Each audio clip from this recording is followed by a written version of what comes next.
proclamata capitale della cultura 2020, delusione di Treviso è arrivata tra le 10 finaliste, ma il sindaco Manildo assicura i progetti in cantiere verranno ultimati. Autonomia del Veneto firma con il governo entro la fine della settimana o al massimo l'inizio della prossima, è l'auspicio del governatore Luca Zaia. Sarmedi nel pomeriggio si è fermata per la dia di Eleonora Gava, morta in un incidente stradale mentre stava andando all'università, la commozione del parroco durante l'omelia. La pubblica denuncia dell'imprenditore trevigiano Paolo Fass e il suo gruppo aspetta da quasi 5 anni il via libera ad un investimento milionario in Sicilia bloccato dalla burocrazia. 3 giovani rubano lo zaino ad un vicino ad una stazione del Corriere di Treviso, poi lo picchiano, uno dei responsabili manette caccia i complici. Individuati i responsabili dello sversamento di gasolio nel Sile ieri sera, si tratterebbe di una ditta di Roma, intanto la situazione sta tornando lentamente alla normalità. Nuove iniziative come una pista sul ghiaccio per richiamare le famiglie all'ippodromo di Treviso, ma nonostante questo il Ministero lo declassa.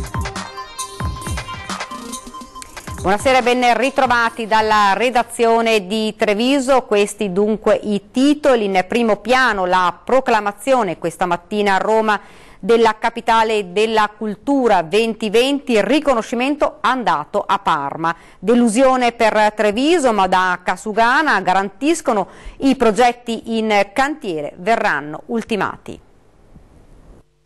Capitale italiana per la cultura 2020 è la città di Parma.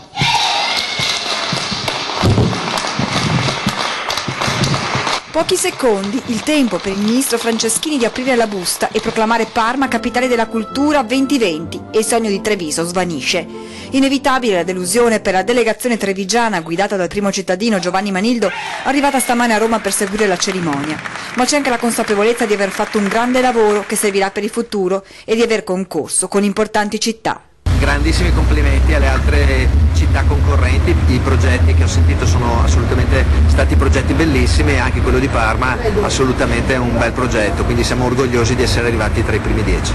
Ma l'amministrazione comunale assicura che i progetti in cantiere verranno comunque realizzati. Il progetto che abbiamo presentato candidandoci a Città della Cultura 2020 è un progetto che comunque realizzeremo, sia per quanto riguarda il teatro comunale sia per quanto riguarda tutte le altre iniziative che avevamo proposto. Anche per Mario Conte il lavoro fatto potrà servire come trampolino di lancio per raggiungere l'obiettivo tra qualche anno. Una riproposta che già inseriremo nel nostro programma per Treviso Capitale della Cultura 2021, quindi non demoralizziamoci, ma troviamo degli spunti di partenza assolutamente positivi e da qui cominciamo un nuovo percorso. Firma col governo sull'autonomia entro la fine della settimana o al massimo l'inizio della prossima. È l'auspicio del governatore Luca Zaia, ottimista sul raggiungimento di un'intesa. La delegazione trattante del Veneto è vicinissima a trovare l'accordo col governo per firmare l'annunciata preintesa sull'autonomia. La svolta dopo le difficoltà delle scorse settimane è stata comunicata dal governatore Luca Zaia alla consulta per l'autonomia riunitasi a Venezia in mattinata. Nell'ultima proposta del governo sono state accolte quasi tutte le richieste di modifica presentate dalla Regione. L'ultima bozza che abbiamo in mano non parla più di spesa storica, ma parla di superamento della spesa storica. E spesa storica vuol dire 22.000 forestali in Sicilia e 400 in Veneto. Fate un po' voi se può continuare così. Il Veneto la spunta anche su altri 2 punti ritenuti fondamentali dal Presidente della Regione. Con partecipazione su tributi e aliquote, quindi non solo su un tributo, e poi è fondamentale la commissione paritetica, ovvero avere una delegazione trattante che entra in commissione paritetica, come accade a Trento e Bolzano. Nel documento, come richiesto dal Veneto, vi sarà anche un riferimento al referendum del 22 ottobre. La nostra regione, a differenza di altre realtà, va con un referendum importante, con oltre 2.400.000 veneti che hanno votato, per cui la forza del referendum diventa anche pesante da un punto di vista giuridico nella firma della bozza. Condivisione è stata espressa anche dalle altre 2 regioni coinvolte, Lombardia ed Emilia-Romagna. L'obiettivo è di arrivare alla firma tra la fine di questa settimana e l'inizio della prossima, anche perché la legislatura ha ormai le ore contate. La firma non è mai scontata finché non si firma, devo riconoscere che il lavoro fatto dal sottosegretario Bressa fino ad oggi è stato produttivo, è stato anche in un ambiente di serenità, con l'ottica anche di accogliere le istanze. Devo dire che se oggi c'è questa possibilità la si deve al Veneto, che a marcato stretto è arrivato alla 7ª bozza di accordo, all'8ª forse magari chiudiamo. Ed ora ci spostiamo a Sarmede, dove c'è stato l'addio a Eleonora Gava, la 19enne morta venerdì scorso a Fontana Fredda. Sarmede si ferma per l'ultimo saluto a Eleonora. Sei il nostro sole e il sole non si spegne mai. Lo striscione appeso ad una terrazza l'hanno scritto per lei. Saracinesche abbassate per lutto, strade deserte. Il paese è sotto shock per la perdita della giovane Eleonora Gava, la 19enne morta nello schianto venerdì scorso a Fontana Fredda. In centinaia hanno atteso di fronte alla chiesa l'arrivo della bara, ricoperta da un cuscino di rose bianche.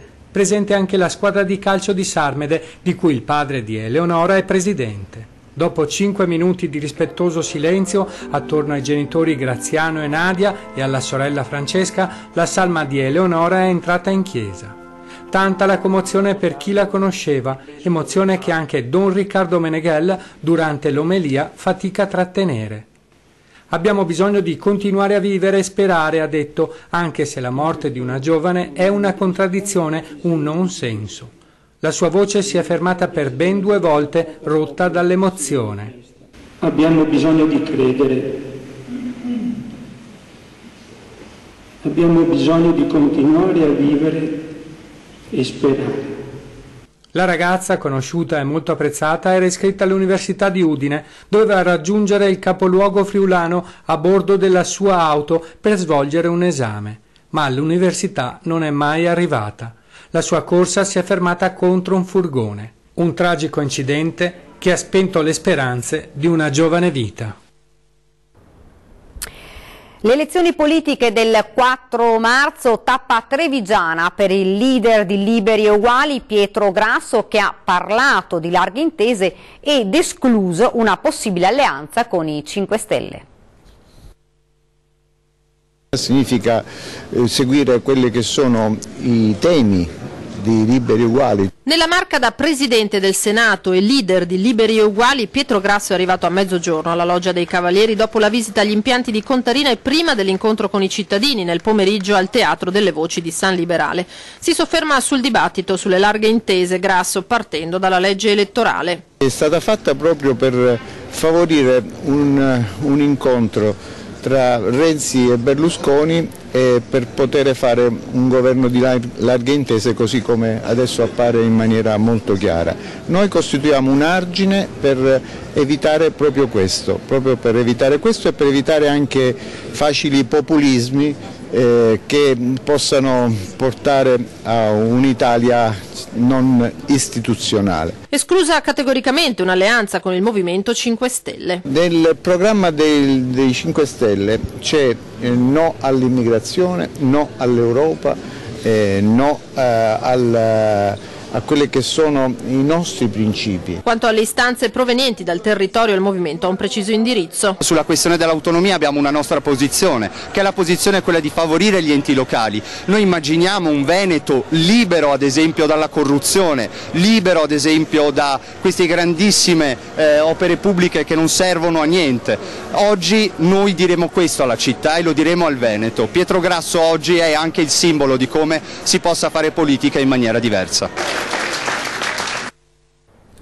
E torniamo ora a parlare di David Borrelli, ex esponente del Movimento 5 Stelle, passato al gruppo misto in Parlamento europeo. In questi giorni nella vicenda è circolato spesso il nome dell'imprenditore trevigiano Massimo Colomban, che in una nota ufficiale precisa di non aver mai intrattenuto o favorito affari o business con nessuna azienda associata, né tantomeno con le aziende con l'onorevole Borrelli, né direttamente né con le associazioni a lui vicine. Agirò legalmente contro le notizie false false e le diffamazioni che stanno circolando sui media, precisa Colomban. David Borelli, così come molti esponenti del Movimento 5 Stelle ed altri parlamentari di altri partiti, spiega, hanno interloquito ed analizzato le proposte dell'associazione Confapri retesi.org solo ed unicamente per supportare l'economia italiana, quindi le imprese e i lavoratori che vi operano, al fine di favorire una rinascita dell'economia e un incremento del reddito di tutti i cittadini italiani. Ed ora siamo alla candidatura di Diana Severati, che parla di un concetto di apertura che è stato proprio ribadito da lei. Oggi l'abbiamo incontrata, sentiamo che cosa ci ha detto.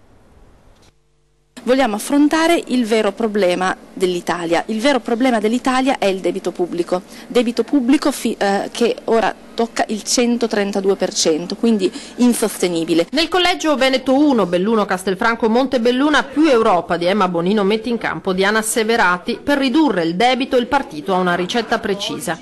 Proponiamo un congelamento del debito, del valore nominale, per i prossimi 5 anni, per la prossima legislatura.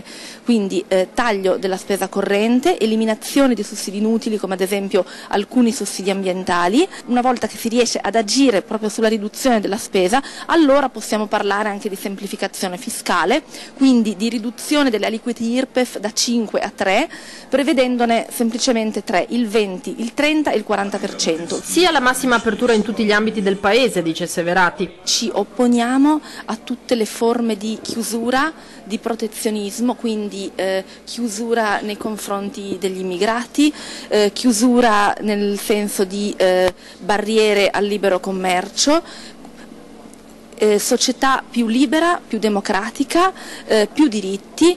Ci impegniamo anche su temi come diritti civili, eutanasia legale, legalizzazione delle droghe leggeri, regolamentazione in generale delle droghe. La candidata di Più Europa sottoscrive l'impegno per l'autonomia del Veneto, che non significa tuttavia alzare delle barriere. Noi siamo per l'apertura, per il libero commercio, più Europa perché serve all'Italia.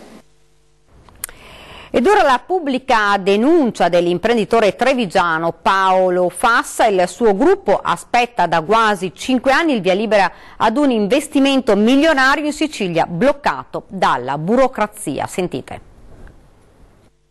Un'attesa che va avanti da oltre 4 anni, un investimento da 25 milioni di euro fermo per un'autorizzazione che manca, non in Veneto ma in Sicilia, in provincia di Enna, dove il gruppo Fassa Bortolo di Spresiano aspetta dalla soprintendenza un via libera che sembra non arrivare mai e che sbloccherebbe un'operazione da 100 nuovi posti di lavoro. È la stessa azienda a darne notizia, con il patron Paolo Fassa che attacca la burocrazia. È organizzata in modo tale in questo paese che la colpa non è mai di nessuno, dice. Se non si sblocca in tempi brevi questa assurda situazione, rinunceremo al progetto e lasceremo sull'isola solo gli avvocati perché faremo causa. Mi appello al governo, continua Fassa, in particolare al Ministero dello Sviluppo Economico e al suo titolare Carlo Calenda e all'Associazione degli Industriali della Regione Sicilia. Il gruppo trevigiano specializzato in prodotti per l'edilizia sta aspettando il via libera al progetto di riapertura della cava di calcare nel comune di Agira, dismessa 30 anni fa e senza alcun recupero ambientale. Fassa Bortolo ha compiuto una lunga serie di passaggi per avere l'autorizzazione a impiegare quel sito, una piccola parte del quale risulta di interesse archeologico,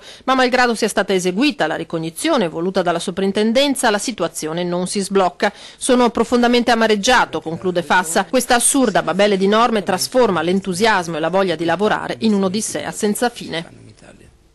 Ed ora torniamo a parlare dello sversamento di gasolio sul Sile. Sono stati individuati responsabili, si tratterebbe di una ditta di Roma. Intanto la situazione con il passare delle ore sta tornando piano piano alla normalità.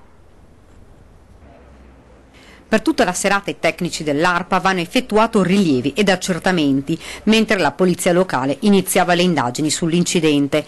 La vasta macchia di gasolio era ben visibile nelle acque del Sile. L'intervento immediato dei vigili del fuoco ha scongiurato l'espandersi della macchia. Sono state posizionate 2 panne assorbenti, una sotto il ponte dei Gasperi e l'altra in zona Toniolo. A lanciare l'allarme ieri nel tardo pomeriggio alcuni cittadini che avevano sentito l'odore acre del gasolio ed avevano visto la macchia scura galleggiare.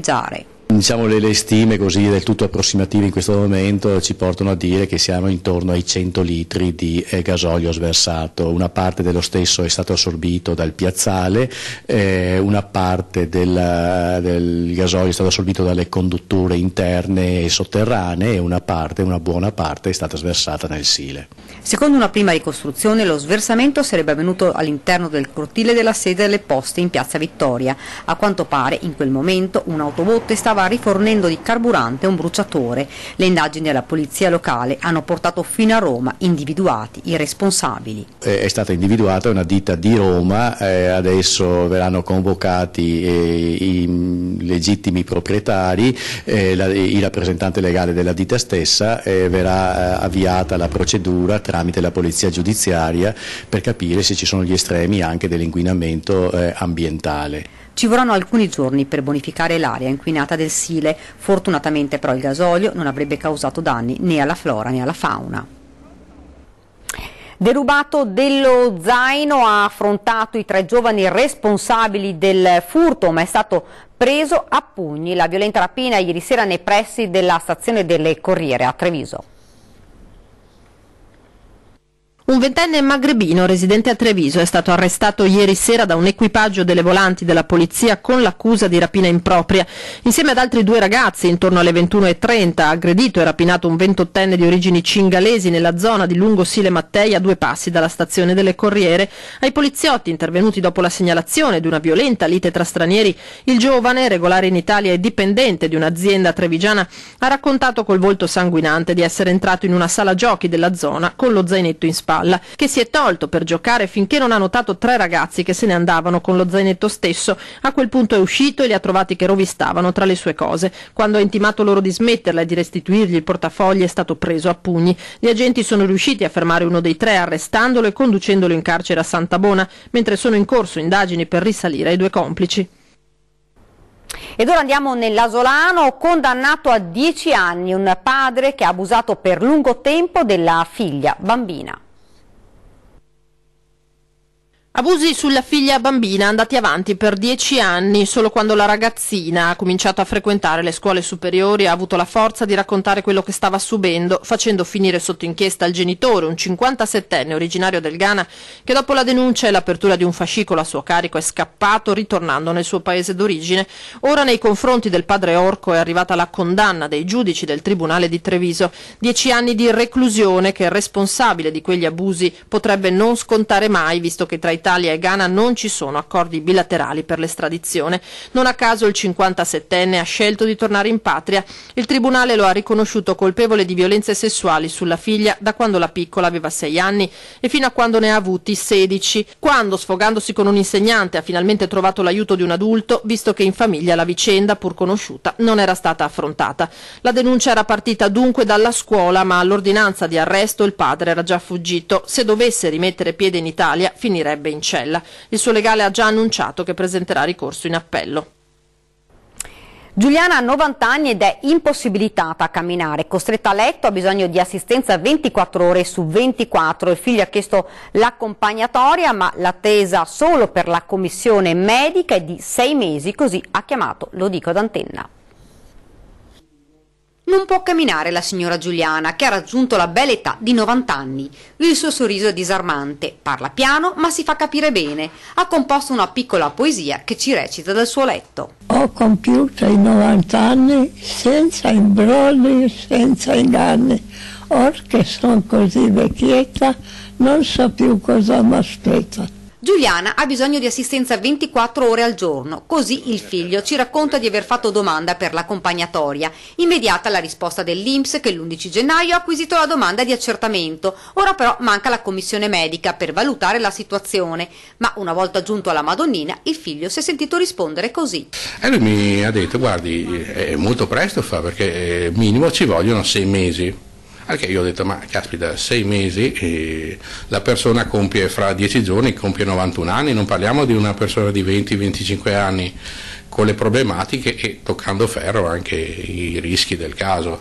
6 mesi o più sono troppi, soprattutto perché la mamma sta per compiere 91 anni e non può essere lasciata sola. I familiari in questo momento stanno facendo salti mortali con costi, fra l'altro, non indifferenti. Un sacrificio non indifferente, perché lei deve avere comunque sempre qualcuno appresso. Quando ci sono io, come stamattina, l'accompagnatoria sarebbe una cosa che aiuterebbe non poco. Potrebbe gestire, perché io comunque ho 10 ore di lavoro che mi aspettano, la mia compagna, anche lei sa i suoi lavori, bisogna trovare l'infermiera libera, non è che sono sempre lì libere e disponibili, giustamente. Ci sono tanti medici, dice il figlio, possibile che per casi come questi bisogna attendere tutto questo tempo? Ed ora ci fermiamo un attimo, c'è la pubblicità.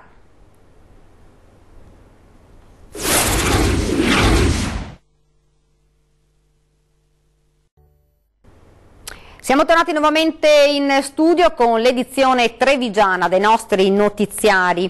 Avviata una raccolta fondi per acquistare 2 caschi refrigeranti che arrestano la caduta di capelli delle donne che si sottopongono alla chemioterapia. Vediamo.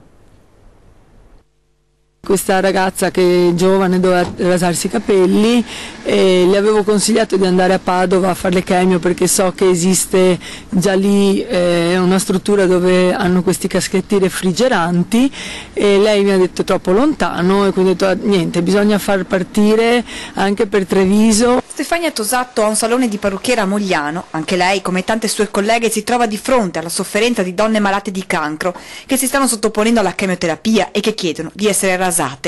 Uno shock che si aggiunge a quello della malattia. Poi un giorno nel suo negozio arriva una ragazza giovane e la sua angoscia fa scattare in Stefania la volontà di dar vita ad una raccolta fondi per acquistare un casco refrigerante che viene fatto indossare alle pazienti durante la terapia per bloccare la caduta dei capelli. Mantengono i capelli, magari non tutti, anche un 50% alle persone che fanno la chemio. L'idea del casco per la prima volta in Veneto viene da un medico dell'ospedale di Campo San Piero che aveva capito come i capelli fossero importanti dal punto di vista psicologico nella lotta contro il male. Quando loro fanno la chemio, che anche quelle più forti magari arrivano ogni 3 settimane, vanno a farsi la chemio, si sentono ammalate quei 2 giorni, però nel resto delle volte, dei giorni, quando si guardano allo specchio, si vedono sane. 60.000 euro i soldi necessari per l'acquisto di un macchinario per 2 caschetti da consegnare all'ULSS 2. Oltre 120 le attività commerciali che hanno aderito, esponendo un salvadanaio nel quale le clienti possono lasciare un'offerta. Tante le associazioni e i comuni che stanno aiutando nella raccolta. La LILT ha istituito un conto corrente apposito sul quale versare un contributo. Poi ci sarà l'appuntamento dell'8 marzo, giorno clou per la raccolta. Il 50% del nostro lavoro sarà solo e unicamente dato per questa iniziativa. Una pista sul ghiaccio all'ippodromo di Treviso da oggi a domenica, ennesima iniziativa per richiamare le famiglie, ma questa strada intrapresa da anni al Sant'Artemio, al Ministero, non paga. Sentiamo perché.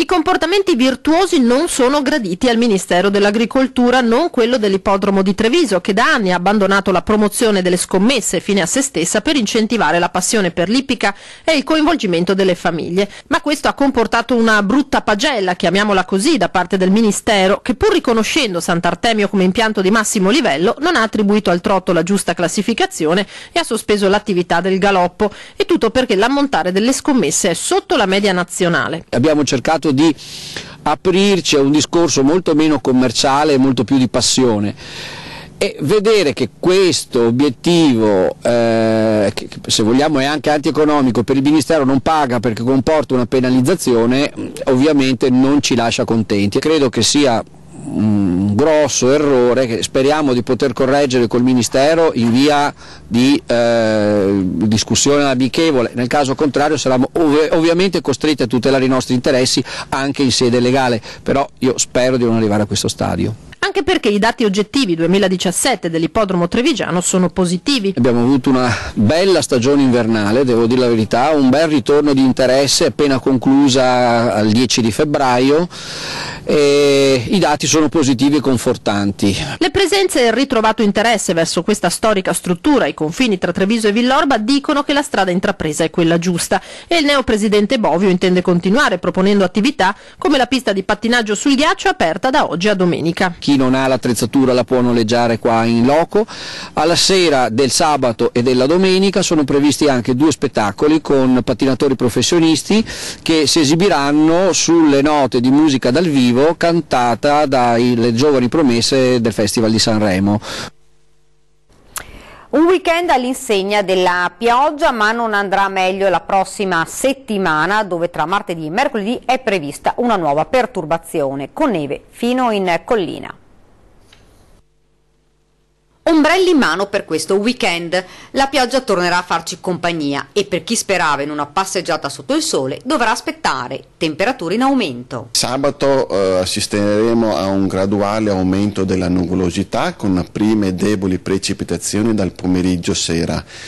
Idem per domenica con precipitazioni sparse, sempre deboli e cielo molto nuvoloso. La prossima settimana non andrà meglio, bisognerà attendere il mese di marzo per vedere un cambiamento del tempo. È da più giorni che si prevede l'arrivo di aria più fredda dai quadranti nord-orientali europei. Quest'aria si incamminerà verso l'Europa e raggiungerà in parte anche l'Italia. E alla pioggia torneranno a far capolino anche i fiocchi di neve. Entrando nel Mediterraneo creerà una bassa pressione che da martedì e mercoledì interesserà tutte le regioni e anche il Veneto con precipitazioni diffuse e la neve che cadrà a quote collinari.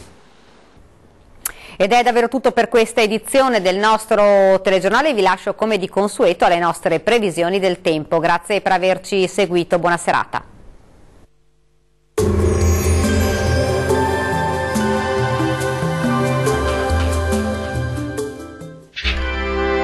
Tremonti, attrezzature e materiale per saldatura professionale a Montebelluna.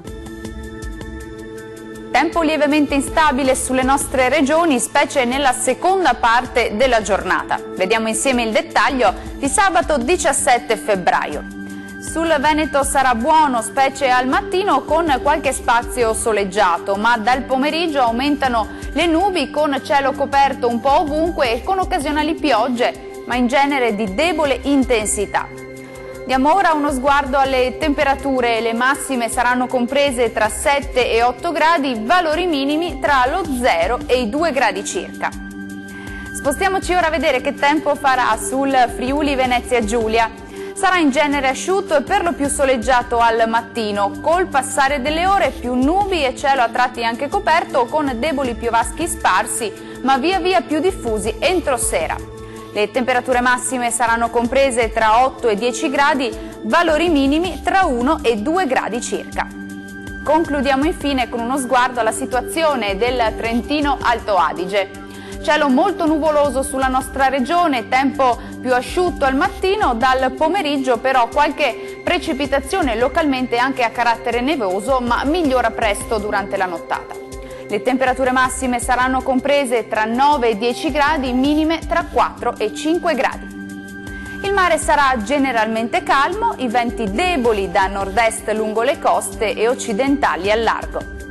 Dal meteo di Antenna 3 per ora è tutto, arrivederci.